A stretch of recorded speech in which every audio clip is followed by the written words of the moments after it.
So everybody, welcome back. We are going to the presentation mode. Over to Dr. Sukla, please.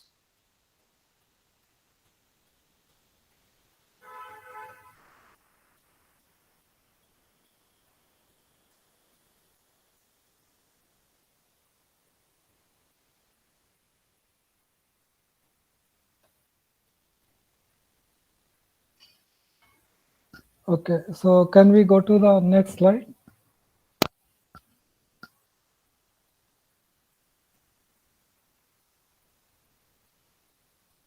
Am I audible? Just a moment, please. Yes, Both. sure, There is some problem. I think I cannot change the slide. I'm just trying it. sure.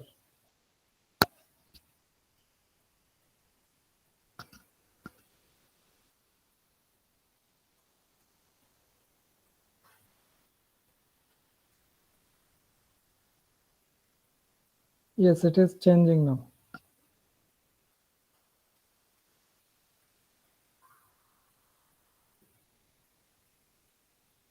So should I start? Yes, sir, you can start. Okay, so we have talked about a lot about ionosphere. So some words on that also. So as you know, the ionosphere is the part of atmosphere roughly from 80 to 1000 kilometer.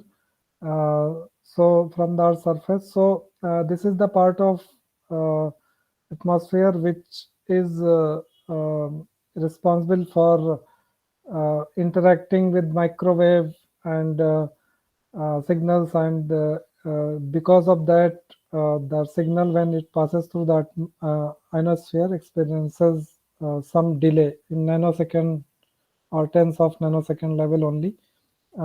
So majorly due to refraction.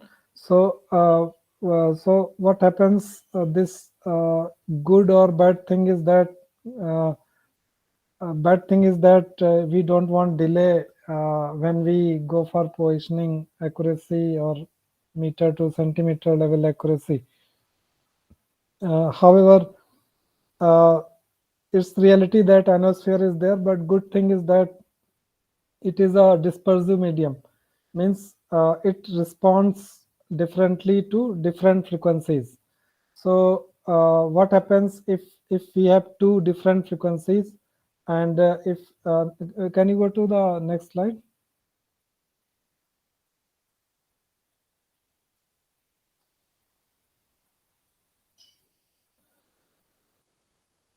Dr. Bose?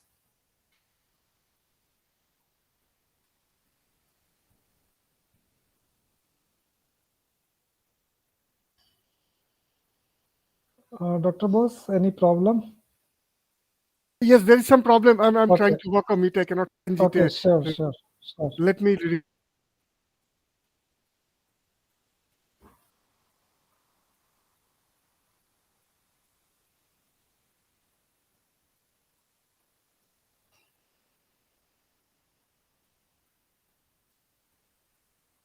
Okay, now slide is visible. So yeah, yes. So here, yeah, this slide. Should I go ahead? So this slide shows propagation delay experienced by GNSS signals. So I've taken GPS satellite here, which is transmitting signals at L1 and L2 frequencies. L1 is around 1.5 gigahertz and L2 is around 1.2 gigahertz roughly. So just for understanding of you, we here this yellow patch, you can assume it as ionosphere, and here you can see if L1 signal is passing, it is just a pictorial representation only. So L1 signal is passing some with some different path or different delay, and L2 signal is passing with some different path with different delay because of the ionosphere. So as I've told, it is a dispersive medium. So it responds different frequencies differently. So that is a good thing about ionosphere. So because of this characteristic, if we use two or more frequencies, minimum two frequencies are required. So if a receiver on the Earth's surface or somewhere receives the signal, then all other medium except ionosphere, uh, they are they are not dispersive in nature. Only ionosphere responds differently to different frequencies. So what we can do, we can receiver can measure the pseudo ranges at L1 and L2, and then if it subtracts these both two measurements with some calibrations, proper calibrations, then what is left is nothing but ionospheric content. So that is a one characteristic of two frequencies, two GNSS frequencies, uh, which has been explored widely to study the ionosphere. So these two frequency or more than two frequency signals from any GNSS system were used or are being used till now to see what is the ionospheric density in those layers, and where is the maximum ionospheric density, peak density, height, and many other things. And uh, sometimes we do ionospheric tomography as well to recreate the ionosphere using the measurements received at the receiver, and gridding ionosphere in different different segments, and then we can recreate the using reverse technique that signal is passing through the ionosphere and received at the receiver. Then we can recreate the ionosphere using this some mathematical modeling which is called tomography. So one ray tomography is very popular approach to study ionosphere. So in many other applications, ionosphere for physicists, it has been a very interesting uh, um, source of GNSS has been a source for studying the ionosphere and its effects. So uh, it it comes under some space weather applications also. Then there we study ionosphere, magnetosphere, and many other things. So GNSS is very useful for these kind of studies, and it's a very good. So total electron content is the parameter which is left when we subtract two pseudo ranges and try to get the ionospheric content. Next one. So here you can see what is total electron content. So it is 1 TeC unit is 1 into 10 power 16 electrons per meter square. What does that mean? If we draw an imaginary cylinder from satellite to receiver, then number of electrons per meter square are called total electron content.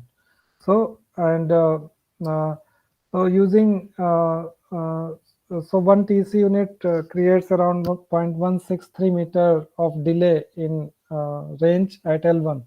So suppose with from ionosphere we are getting a delay of say 10 or 100 TC units, then a lot of delay will be there experienced in the pseudo range, which is not required for the people who want to do positioning of any kind. However, it is a good data for physicists to study the ionosphere. So it's both way. It acts as a data as well as nuisance parameter for the people who want to do positioning of any kind. Next one.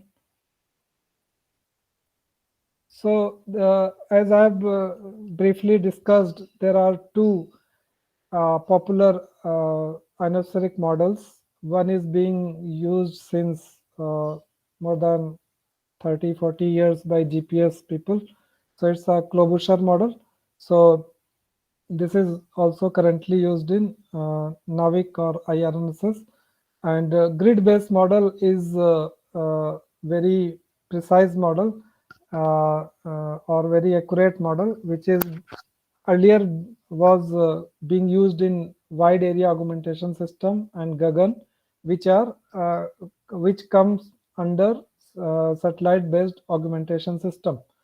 So uh, these two are more popular models, and fortunately NavIC is having both the models, Klobuchar as well as grid-based models. So wherever reference stations are available in Indian region and 1500-kilometer periphery of a mainland mass, then their grid-based model is used. However, in extended region where reference stations are not there, they are mandatory for generating the grid-based parameters for eliminating unnecessary delay. So their Klobuchar model is a good trade-off. So however, accuracy will be less in comparison to grid-based model eliminated unnecessary delay. So next one. So a lot of research is going on. Earlier was going on since India lies in equatorial ionospheric anomaly belt, so it experiences more or more dynamic and more active ionosphere, whereas in mid latitude ionosphere is not that big problem. That's the one reason why GPS people were happy with the Klobuchar model, and still they are transmitting Klobuchar coefficient only and using that model only. So because their ionospheric issue is not that prominent and variable.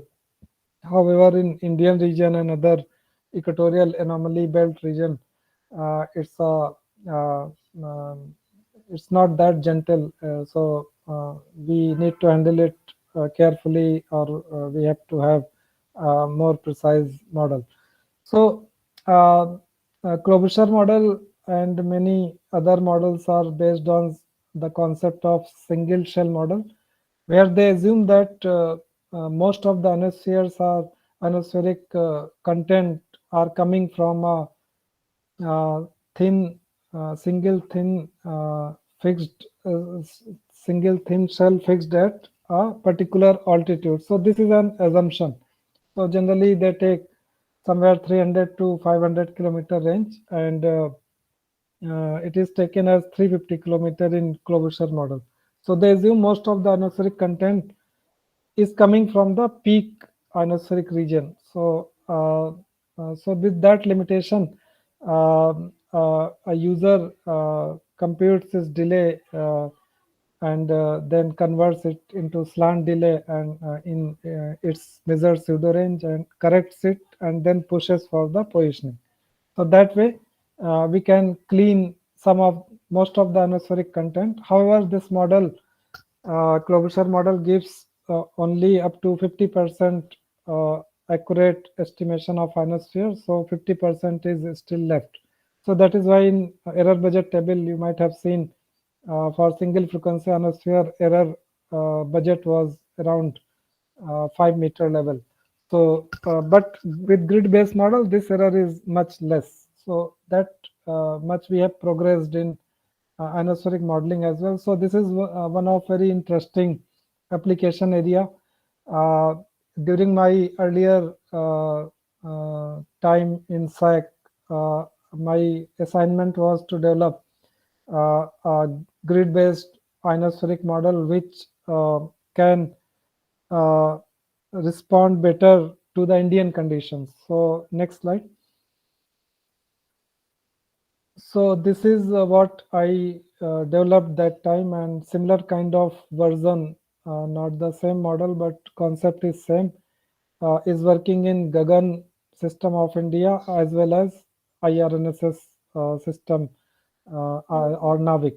So here we assume that since India has more variable uh, peak densities at different times of the day, so we have assumed that the ionosphere is not confined only at most of the ionosphere is not confined only at 350 kilometer.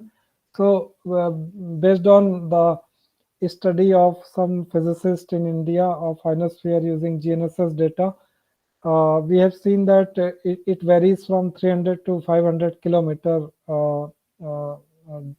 in different time zones. So that assumption was taken, and the model was developed, and we have seen that it gives 60% improvement over single shell model for estimating the ionosphere. So this is working successfully in Indian conditions, and this is one good development done by our people here, and they have implemented in our systems and getting good response. Next one. So some of the applications are put here. You can see they are related to earlier. You can see people were plowing the field using bulls and in some traditional way or conventional way. Right now things are changed.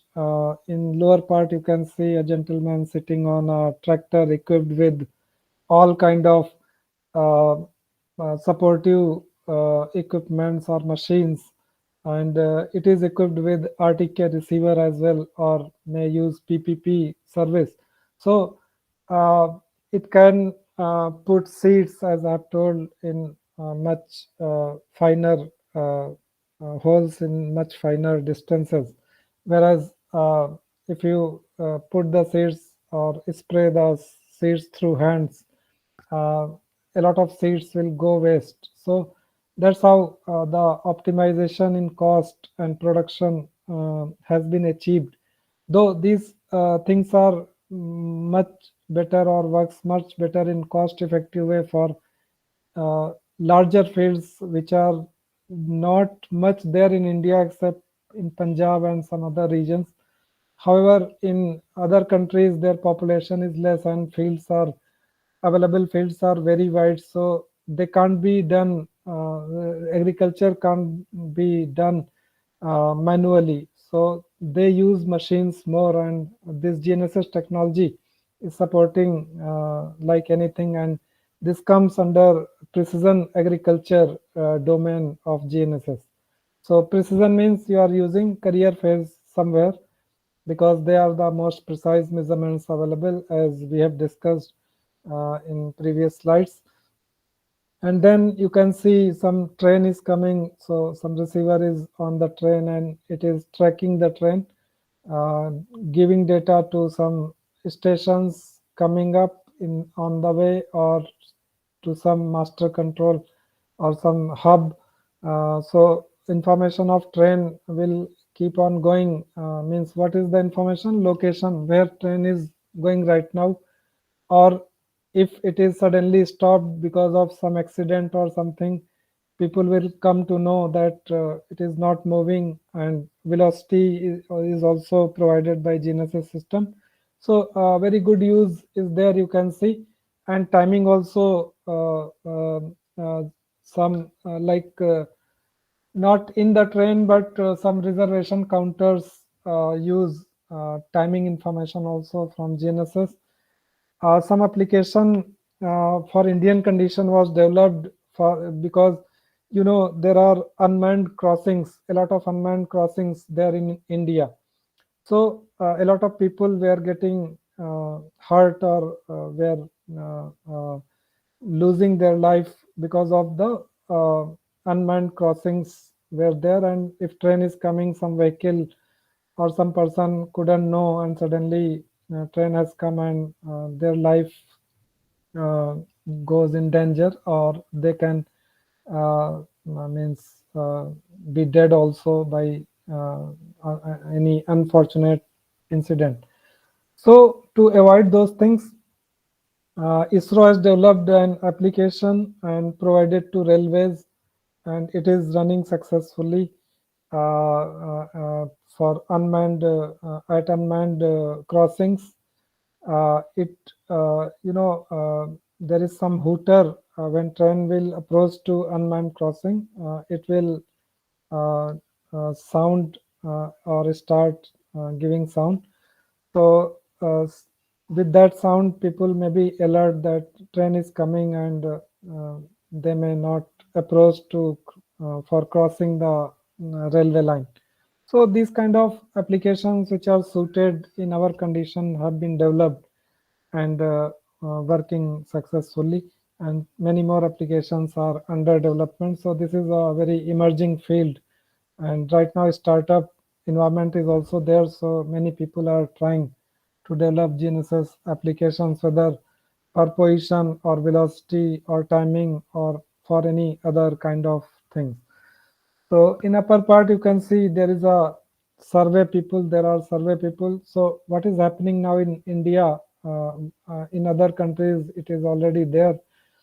Indian people are government or state governments are using NavIC or NavIC plus GPS or any GNSS system to digitize their topo sheets. Right now, topo sheets were earlier available in physical form only, and if you want to see your boundary of your fields or any farmer wants to see, he has to go to the concerned department or person, and then that was available to him. So a lot of issues were there, inconvenience was there.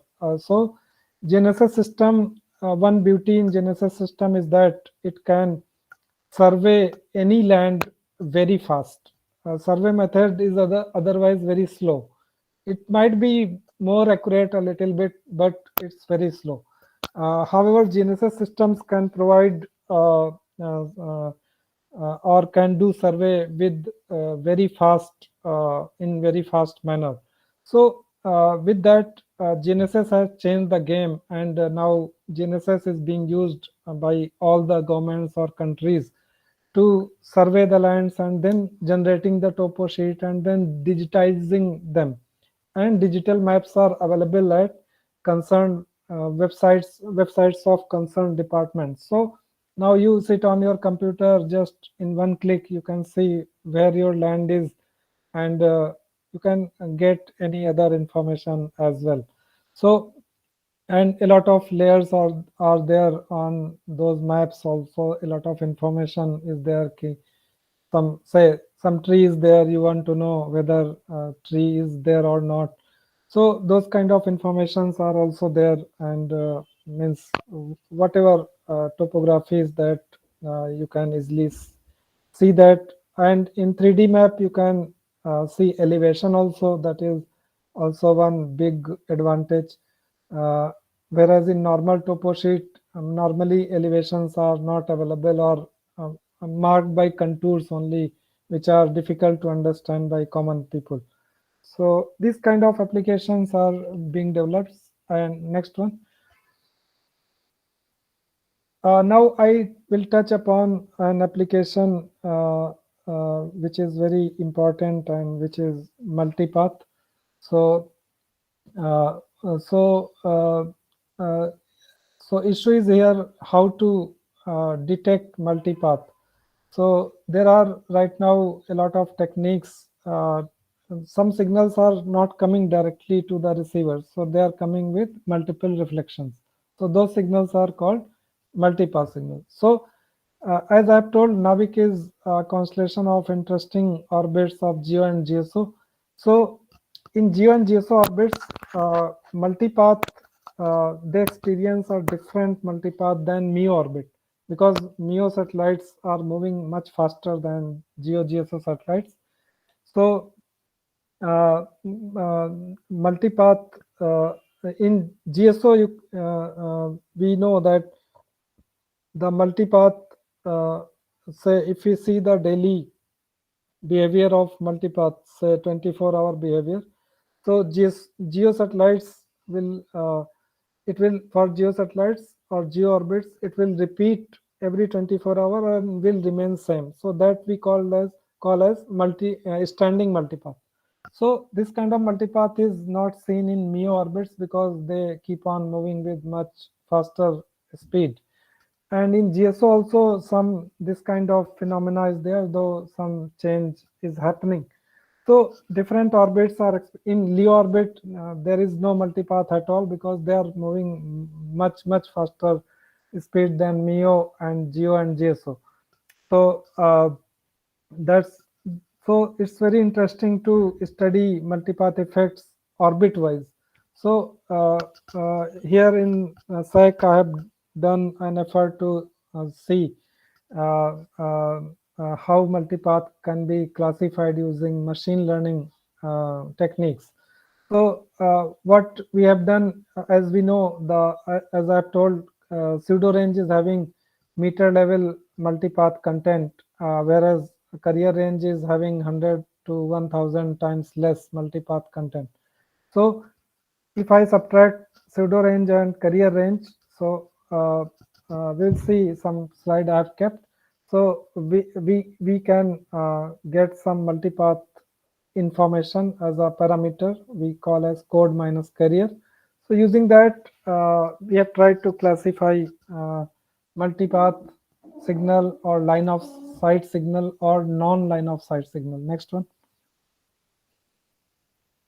So here you can see some scenario. One signal on the rightmost side is coming directly to the receiving antenna, so it is line of sight, but we never know, we cannot know how it came, but there are some signatures, as I've told you. Power is also one signature, received power C by naught, carrier to noise ratio, and elevation angle. So sometimes people use range residual as well. So in middle one, you can see it is coming after some reflections. So it is multipath signal. And in one scenario, you can see signal is completely blocked, but maybe some power will be received.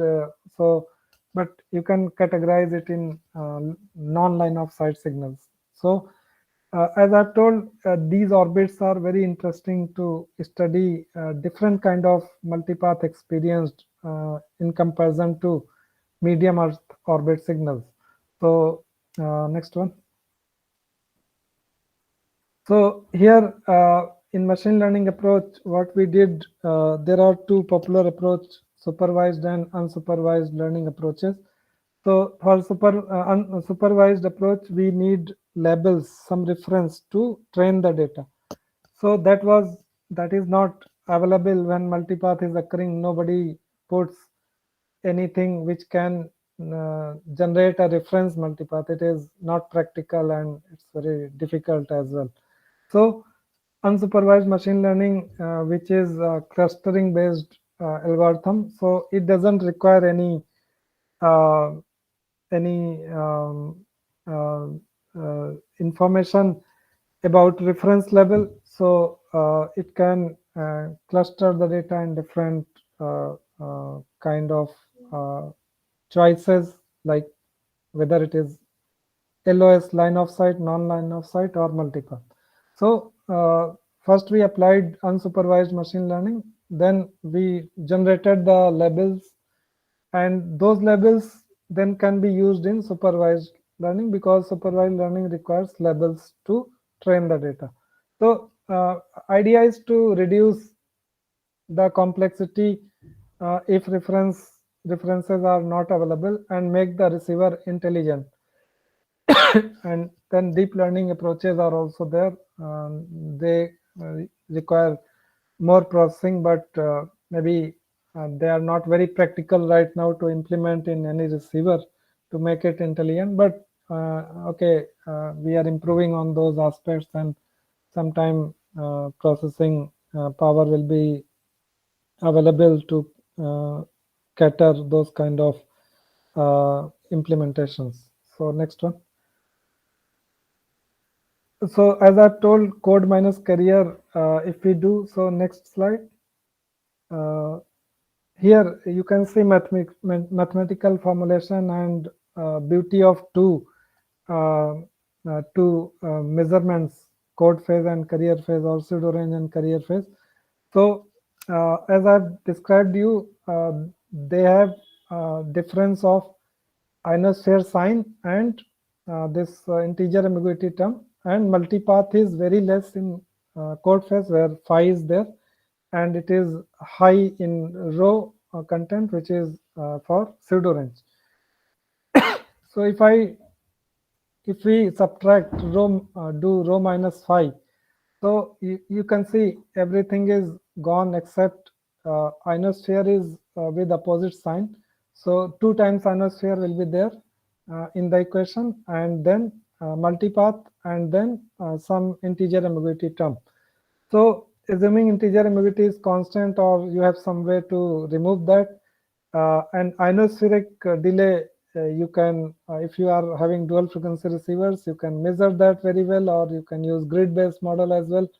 Then you can remove most of the ionospheric delay. So that is known. So if I remove ionospheric delay and do something about integer ambiguity, then what is left is multipath content.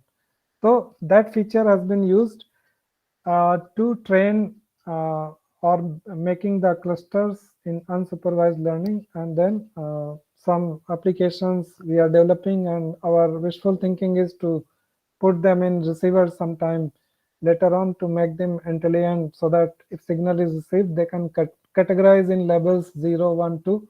Say 0 is line of sight, 1 is multipath, and 2 is non-line of sight. So that those kind of interesting things are there. And here you can do also GNSS reflectometry.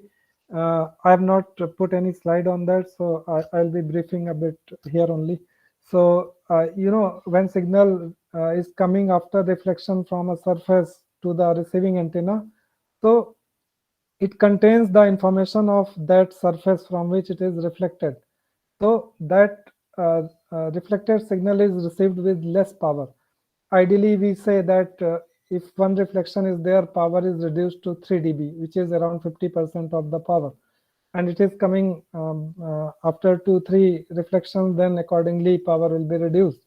So receiver can measure the power C by naught.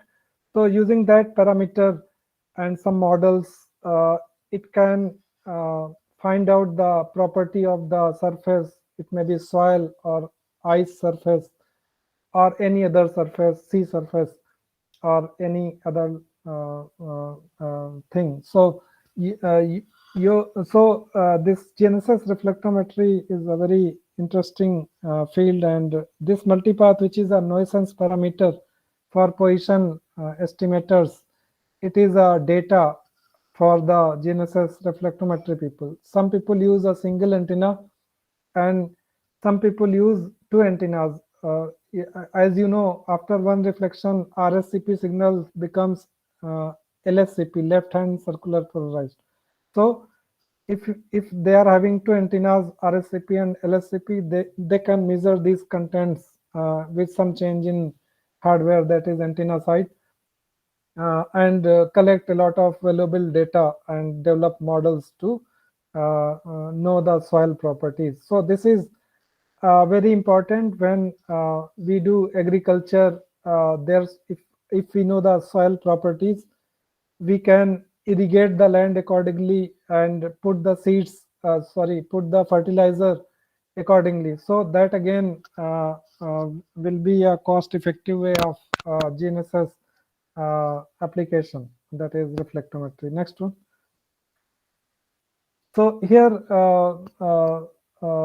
we went to reflectometry, but coming back again to multipath, here we have some results. We have applied 4 or 5 algorithms, unsupervised learning. So k-means, mini k-means, GMM, and bits. So next one, we found that here you can see 3 labels. Upper one, left side is in green, it is non-line of sight.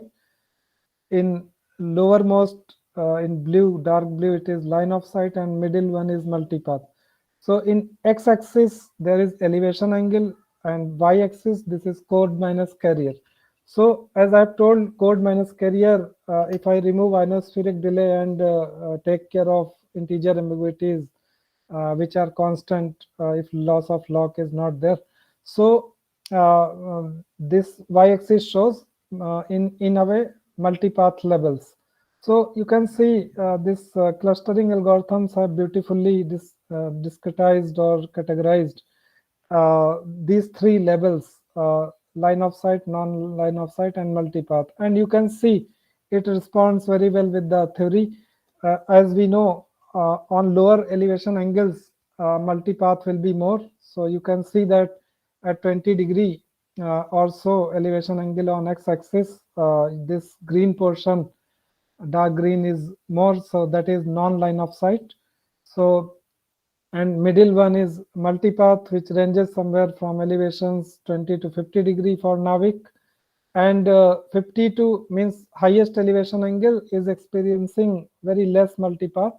This is automatically brought out by clustering algorithms using machine learning. So next one.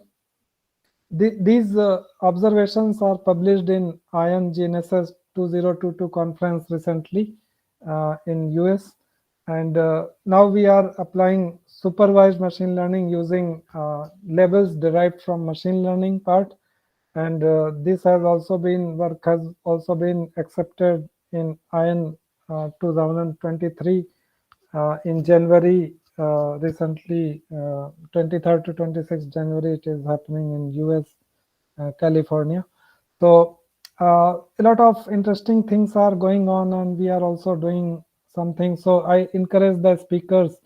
Dr. Bose is having a lot of data. We can provide the data, and or you can have some funds from somewhere and start doing those things. So next one. Another very interesting application is detection of thunderstorm using NavIC signal. So we have our collaborators in IIT Indore, so we have combinedly done some study. So here, interestingly, we have shown that S band of NavIC, higher bands interact more with atmospheric water droplets or rain. So L band does not respond. But S band is around 2 times more frequency than L band, here L5 and S. So using these two bands, since we know S band does not respond and L band does not respond, and S band can catch some characteristic of thunderstorm.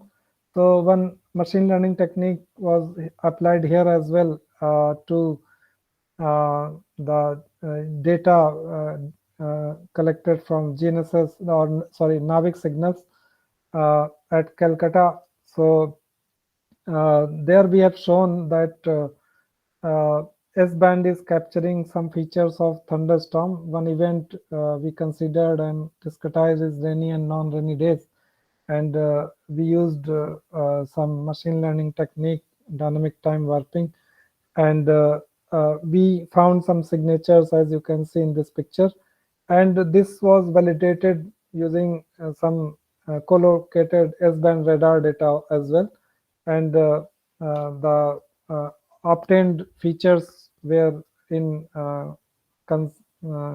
agreement with the our observed features. So this is one very interesting area, and this cannot be done using GPS signals because they don't have S-band. So though we have chosen S-band in some forcefully because L-band was not available, but there are great many applications which can be catered or addressed through S-band signals only. This study is also published in IEEE Transactions TGRS in 2020. And next one. As I have described in detail precision agriculture, so this slide contains all those things only, and you can do agriculture using GNSS technology and in cost-effective manner, and automate the using machines without any man. Also, you can do those things. So, in India, Mahindra company, which makes tractors, has taken initiative to use GNSS and NavIC signals for agricultural to make tractors which can be helpful in this kind of precision agriculture. Next one. So one application of location-based services I have kept. I cannot address all the applications because field is so wide. So some of the new and conventional applications I have chosen here for this talk. So as you see, you all are booking the cabs for going to airport or any other places. Uh, uh, so how does that work? Without GNSS signals or NavIC or GPS signals, NavIC or any multi-constellation signal, it is not possible. So you see, you have mobile in your mobile some GNSS chips. Usually they are GPS chips, but other constellations are coming up with their own chips. So now it's a era of multi-constellation chips, in which NavIC is also a big player. So in future, you will be getting those chips which can provide you meter level or better accuracy in cost-effective manner. So when you book a cab, your location should be on, and then that location goes to the server of the app which you are using. It may be Ola or Uber. So they then see that where you are, and then they will provide you information of nearby cabs, what which cabs are available near to your location. Then once you confirm the booking, and then driver will get your location information, cab driver, and it will try to reach you. So these kind of application are based on basically this satellite navigation, and they work beautifully, though many people have very uh, very less idea about how these things are working or how satellite navigation is working, though it's very popular one, and I think all of us are using it right now with our own comfort. And here also you can see the routes are also planned, and the hub will show you the cab drivers which are nearest to you. They will try to reach you with the nearest possible route. There might be multiple routes. So all those things are can be uh, a very good research area, means route planning, and there also they are using artificial intelligence or machine learning based algorithms. So where there is less traffic density, all other information with some auxiliary information from other sensors is available, and cab drivers are using that. So this saves your time, money, and provides you a world-class service. So wherever you want to go. So those kind of things are under location-based services. Next one.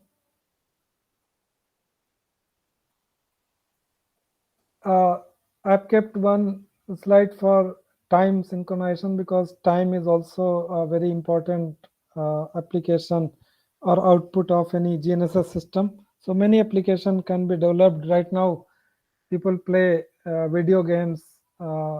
Say I'm in India, some my relative is in UK or USA or any other country, Australia. So they all can play the video game together or some games together in virtual platforms, so online platforms. So how it is possible? Because they are synchronized in time. Otherwise, there will be a time lag, and things won't be possible. So important application, other important applications of timing which are provided by GNSS are, say, in ATM also some time synchronization is required. Sometimes you see if you make delay in choosing options, it is timed out, and so some timing information is being kept, and it is being updated using GNSS systems. In power grids, national power grids, they are also synchronized, time synchronized.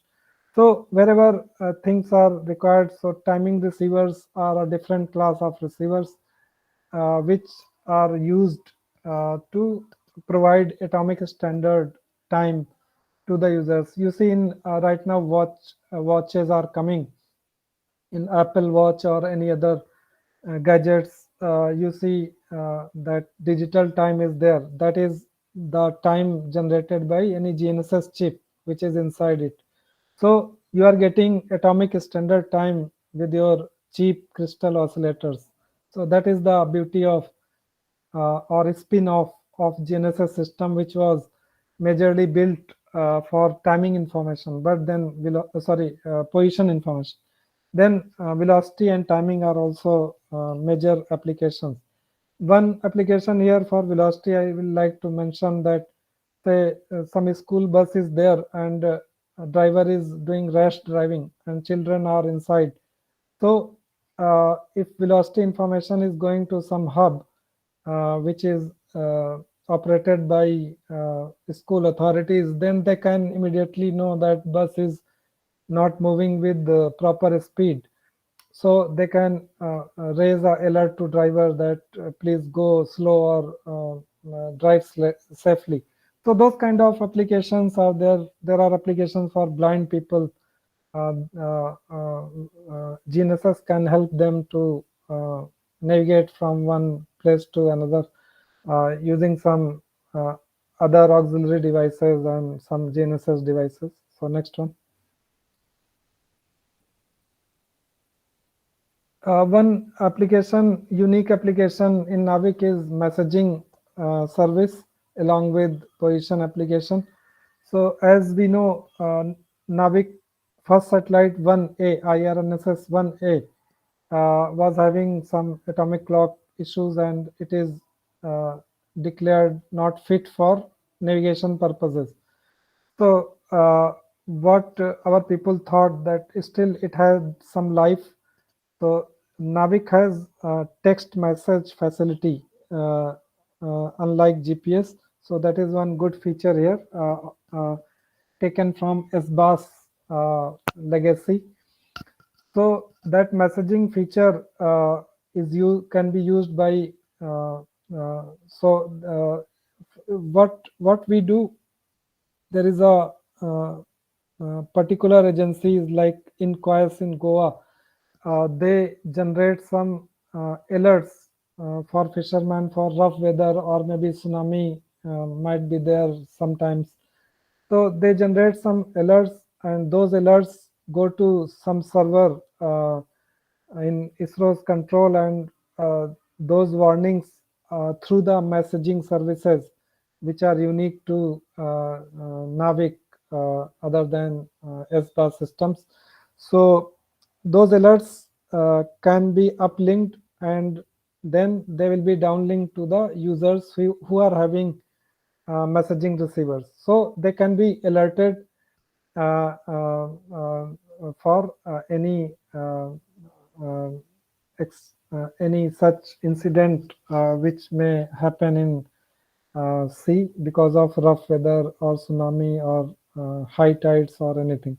So this is a very unique application. So SAC has developed some terminal and provided to fishermen in coastal areas and they are being used by many fishermen and they are safely doing their work because of GNSS. Next one. Now maybe Dr. Bose might have covered many things in chips in mobile phones. So GPS chips are common in mobile phones with some cost. So you have to pay for that.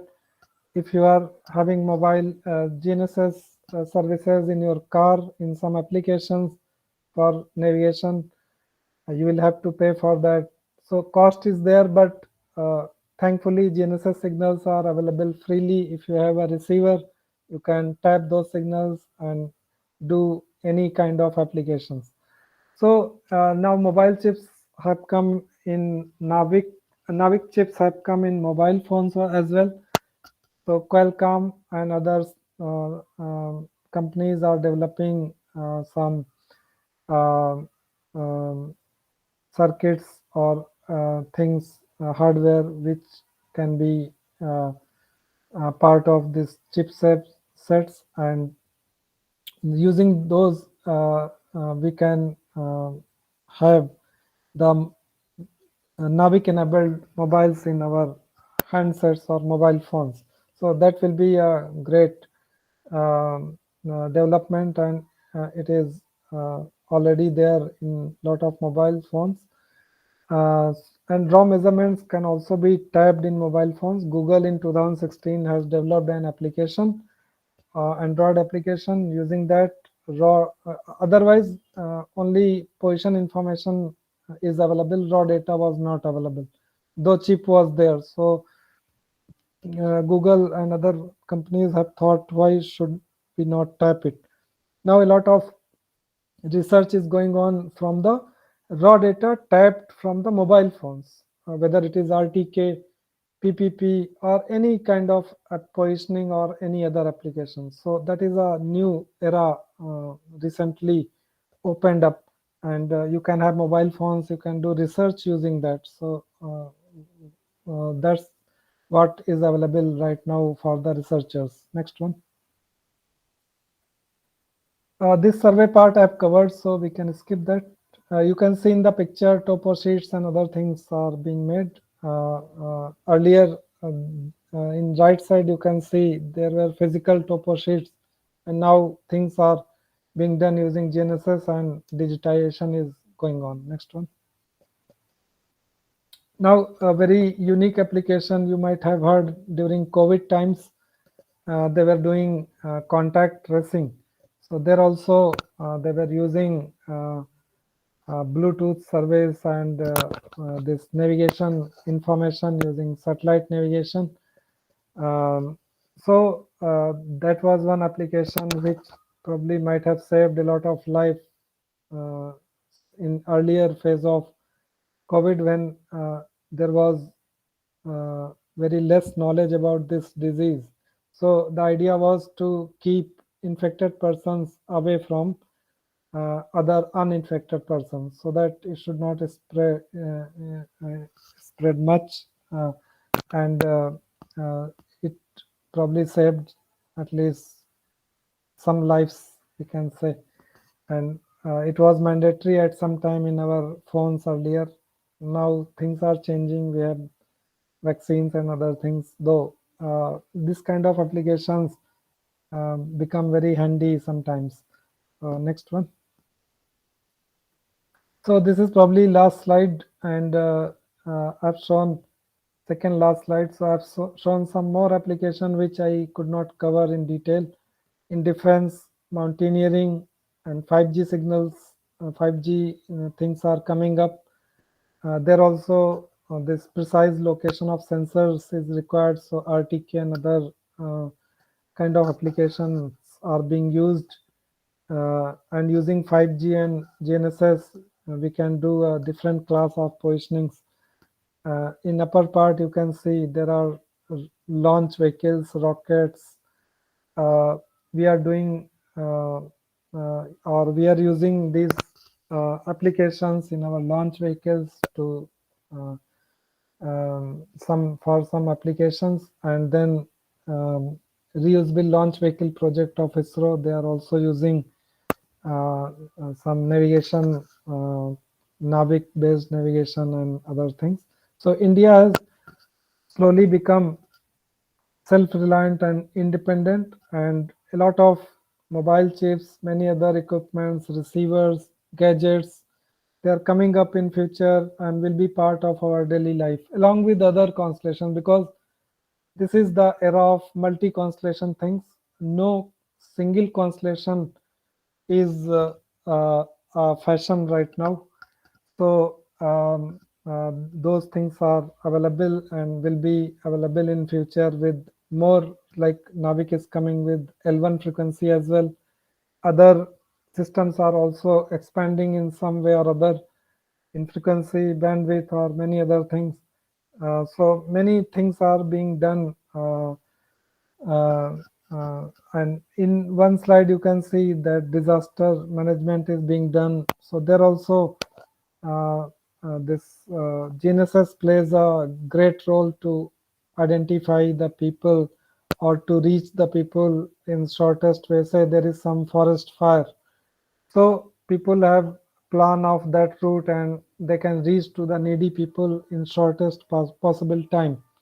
So this kind of applications are there which can save our life. Many science applications are also there. Some of them I have covered, like using ionospheric studies and landslide and many other studies, crustal movement.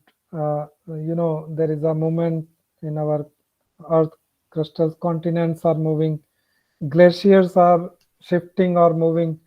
So those all can be uh, captured or uh, can be addressed using GNSS signals. So as I've told, in every sphere of life, if I ask you a simple question that find out one application where GNSS has not been applied, it's very difficult to find. The reason is very simple, that GNSS has reached everywhere. It is in our life and it is indispensable. So next one. So this is the summary that NavIC and other systems are providing accuracies ranging from millimeter to centimeter to meter level accuracies, and recorded by different class of users. Uh, though cost is involved, but low cost solutions are also available right now, and cost is decreasing day by day or year by year, we can say. So future NavIC signals will be having L1 frequency as well. So this will open a different kind of domain altogether with many new applications. And as I've told, course stations are being established in India. They will support to generate precise ephemeris and clock products. Then precise point positioning will be a reality, which is right now not available because of lack of these products. But soon we will be having that. Then S-band signal are very useful for weather studies, like some thunderstorm detection and numerical weather prediction models. Like I've not covered one application which is radio occultation. It is also done using GNSS signals. So when satellites rise or set, they contain the information of atmosphere, troposphere, and ionosphere. So those profiles can be generated, and this is an input for numerical weather prediction models. So using those, researchers have shown that if we use GNSS inputs as well in numerical weather prediction models, more accurate predictions can be done. So that is altogether a different class of application. So now further challenge, as I've told, is reduce convergence time in PPP and generate ephemeris and clock products, and providing RTK solutions with low cost hardware. So those are going to be reality in coming time. Next one. So this is last slide. With that, I will stop myself here. These are some books. Left one is my favorite book by Pratap Mishra. I've read it maybe 100 times or more.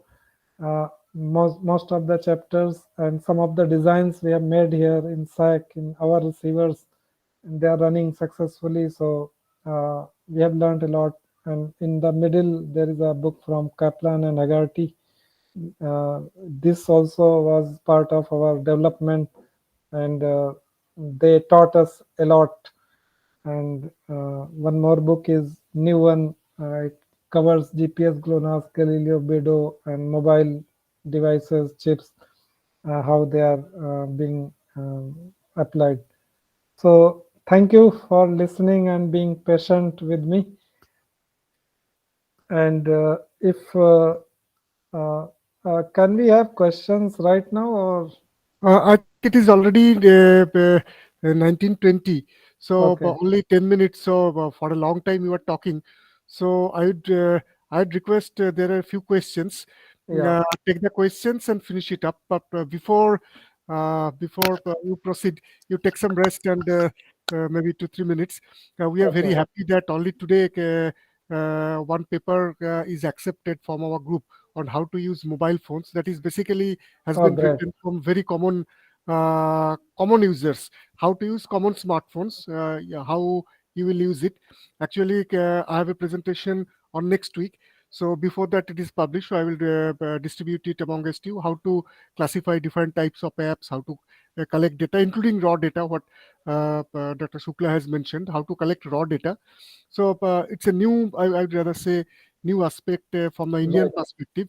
So I think it will be helpful for the research community, and also we would like to learn more from you how we can improve it. Secondly, Dr. Shukla has mentioned their collaborators about IIT Indore, and you will have the chance to on the Friday next Friday. Uh, Dr. Saurabh Das from IIT Indore, he will be joining us in person for delivering his lecture on science applications of GNSS, and also you will have ample time for interaction with them. So he has been kind enough to agree to come down to this place from Indore. So it is another chance. And thirdly, for Dr. Shukla's information, the Petrovsky book you shown day before yesterday, Ivan Petrovsky himself was here for delivering his lecture. So our participants got this opportunity to interact with him. And also, if you have any more questions, you can definitely send the questions to me, which we can direct to him. So I'm reading now the questions one by one. Yeah. There are three questions still now, all from Manas Chakraborty. The question is, sir, what is the need to convert a regional navigation system to a global navigation system? It is put the satellite from GEO, GSO to MEO and set up some reference station to other part of the globe, or more criteria than that? Uh, Can you please repeat the question? Question is, sir, what is the need to convert a regional navigation system to a Okay. global navigation system? Okay, probably I have told that India is going for global system. So actually, need basically you might be knowing why GPS was developed. It was not for civilian application. It was developed by U.S. Defense Department.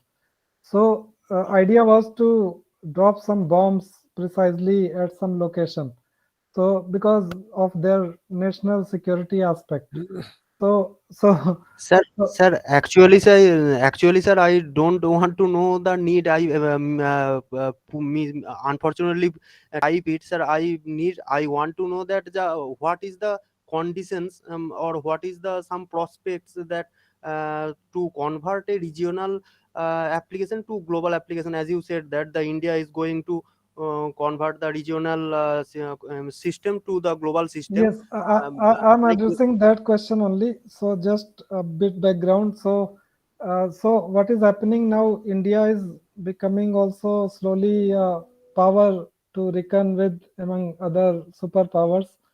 So it cannot be a superpower unless it has the capability to strike anywhere from its weapons. So unless you have a global positioning system, your striking range is very less. That is the major reason from the national security aspect.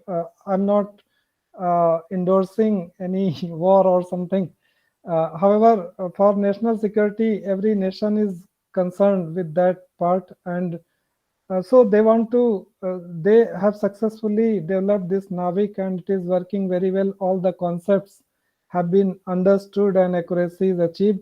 So now, for becoming a better power in terms of striking range or many other aspects, civilian aspects are also there, that NavIC should be used as a global system by other users as well. So that is another aspect.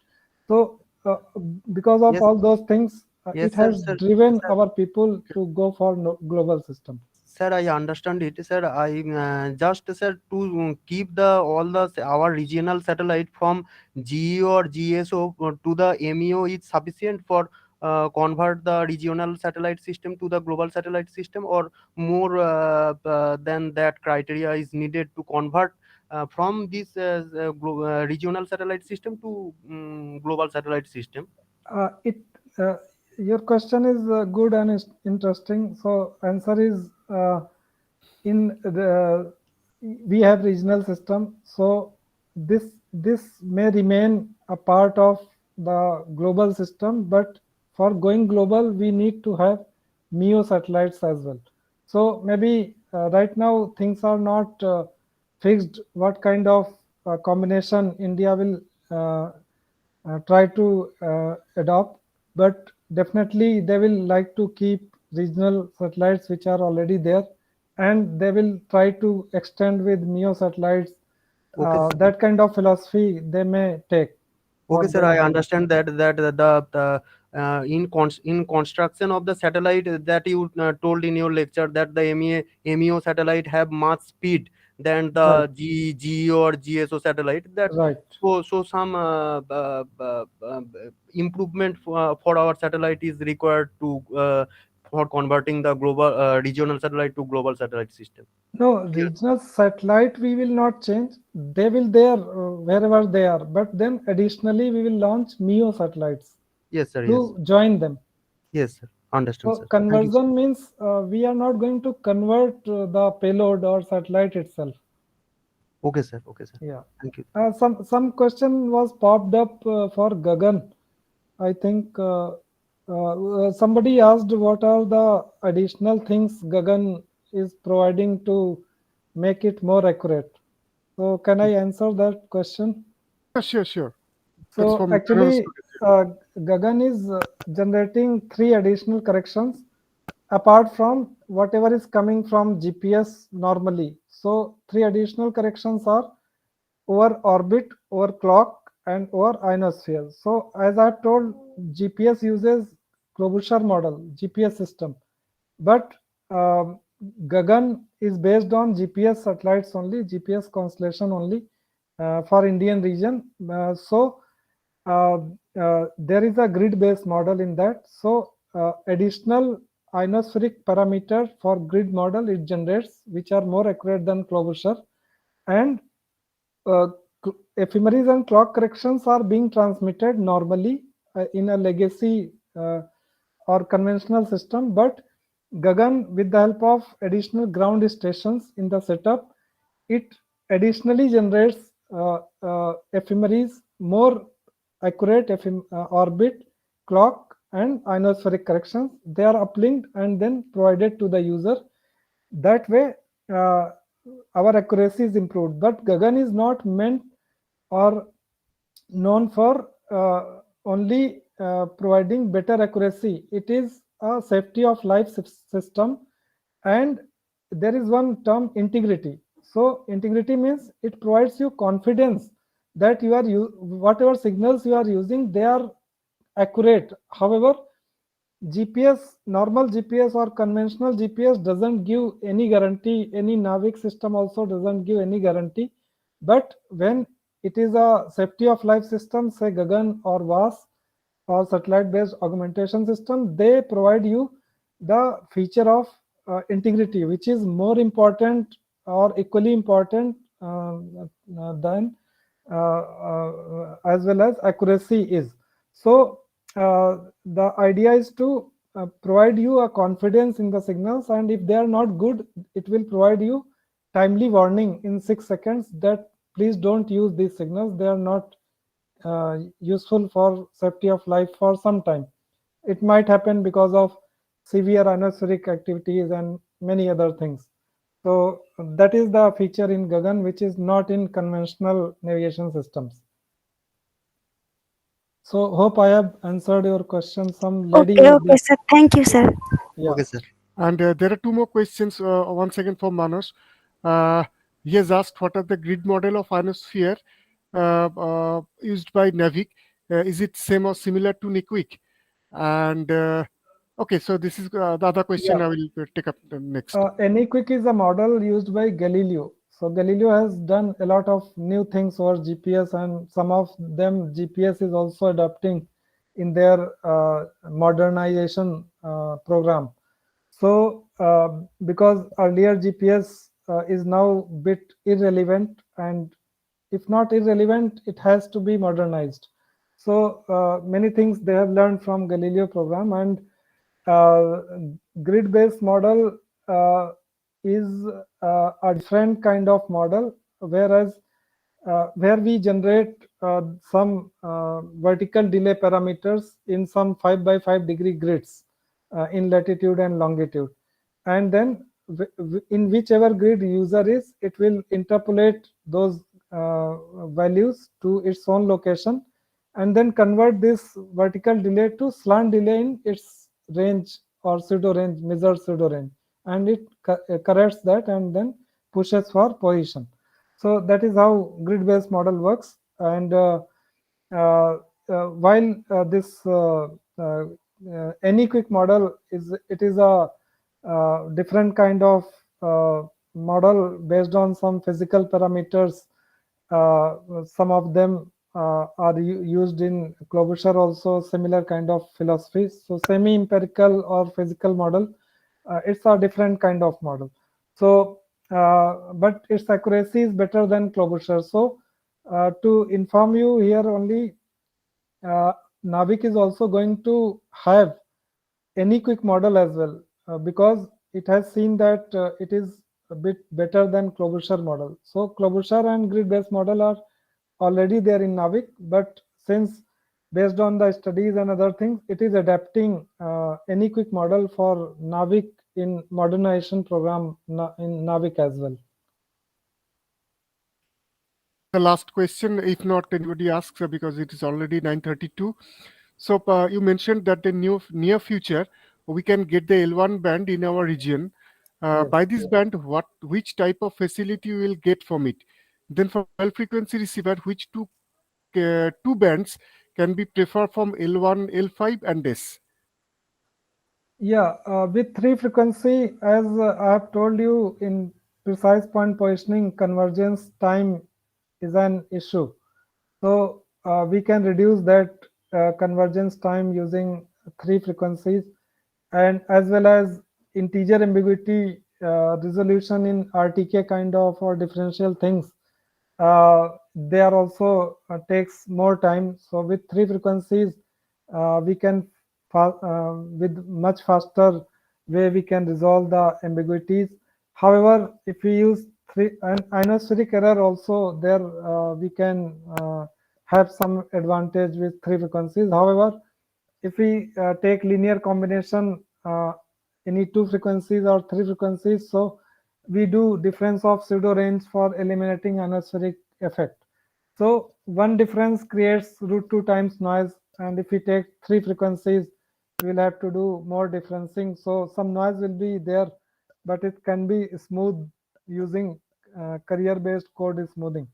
So using those kind of advanced techniques, we can have the advantages of three frequencies in much better way. Secondly, and thirdly, what is the more lucrative feature for defense people is that they will be having more redundancy, because say one frequency some enemy jams, then they will be having other options. So if frequencies are wide apart, they are difficult to jam, though all the GNSS systems are vulnerable to jamming. That's why I just mentioned that right now LEO GNSS have become a very lucrative option, because signals are coming with much from much lower heights, say 1000 to 1200 kilometer. So signals are maybe 1000 times more powerful than MEO satellite signals. So they are less vulnerable to jamming, and the speed of LEO satellites is very fast. So if somebody tries to jam at satellite level or somewhere, it is very difficult because of changing scenario because of fast speed.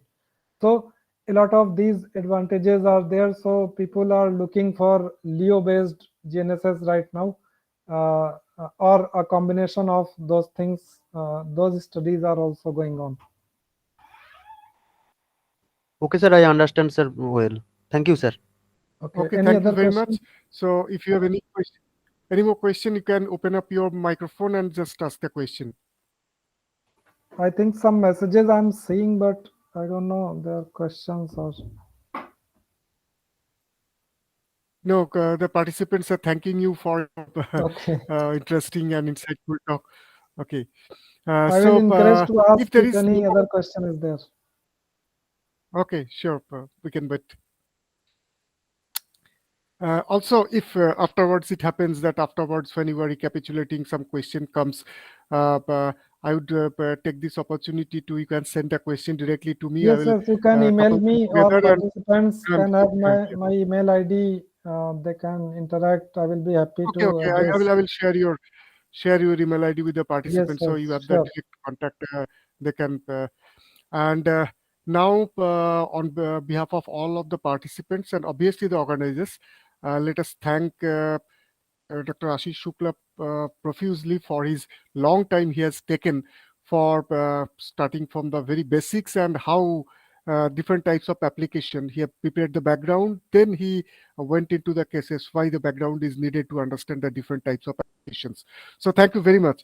Thank you very much for providing us your time. Thank you, Dr. And Bose, and thank you all okay, participants for your patience. It was okay, a long lecture, but I didn't feel yes. that I'm talking since this long. Yes, yes, yes. For more than 2.5 hours you are talking. So, but to end today's lecture, so once again tomorrow 7 p.m. We will start. We will have a talk from Dr. Nirvika Dashora from once again from Department of Space NARL Gandaki. So I request you to be present at 6:55.